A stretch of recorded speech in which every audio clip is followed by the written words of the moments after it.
Money does not buy happiness, but if you don't have money and you're saying that, you're equivalent to a fat person who's saying that losing weight wouldn't solve a lot of their health problems. See, you're not speaking from a place of experience or proof. And so that's the flaw about it.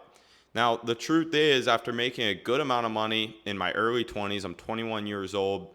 Just a few years back, I was completely broke. And I promise you, money does solve problems, but it doesn't necessarily make you happy. I'm making this video because I just bought my first Rolex at 21 years old. It's just a Datejust 41 millimeter two-tone. Honestly, could have bought this a long time ago. I just never really cared that much for it, but I ended up getting it, and it was just another one of those reflection moments I had where I actually woke up this morning after buying it yesterday, and I thought to myself, wow, my life is no different. In fact, when I woke up, I didn't even remember I bought the thing yesterday for 10 minutes until I walked out here where I had it and remembered that I bought it. And I truthfully mean that. Now, it feels cool in the moment. It feels cool going in and spending however much money on a watch, or when I bought my car and I was able to just go put the down payment down, go send actually get the check from the bank and then bring it in and cash the check and all that kind of stuff, whatever. It felt cool being able to pay for it, right? It felt cool to send that money and know it doesn't really make a difference to me. But when I look at, will this thing change my life? No. In fact, I bought this thing on a whim yesterday because I've been looking at it for a while. I've been looking at different ones for a while. I saw this one for sale and saw it was a good deal and went in, bought it.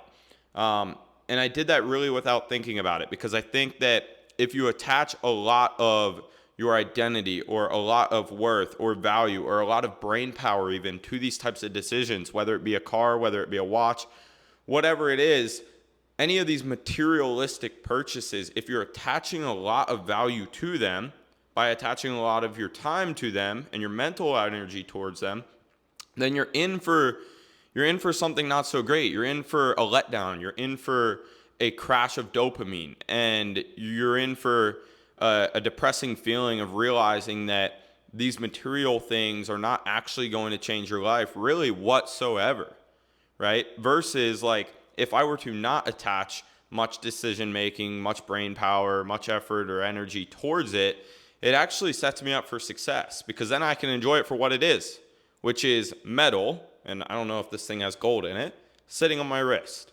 right? It's not that cool.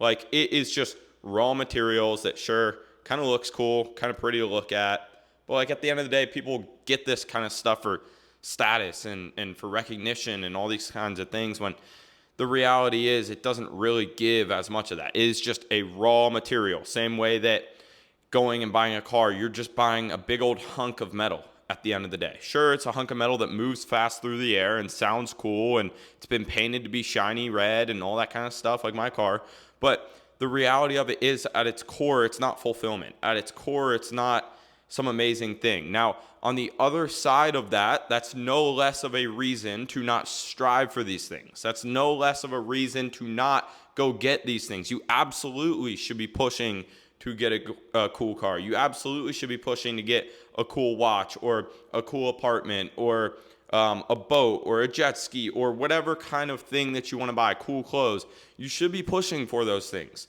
because there's no reason for you to not get them. If you aren't pushing for those things, then you're essentially undermining your own potential, because you consciously or subconsciously are telling yourself that you are not capable of getting those things, so you don't care about them and you're not going to go after them. The reality is you're just too broke to afford them, okay?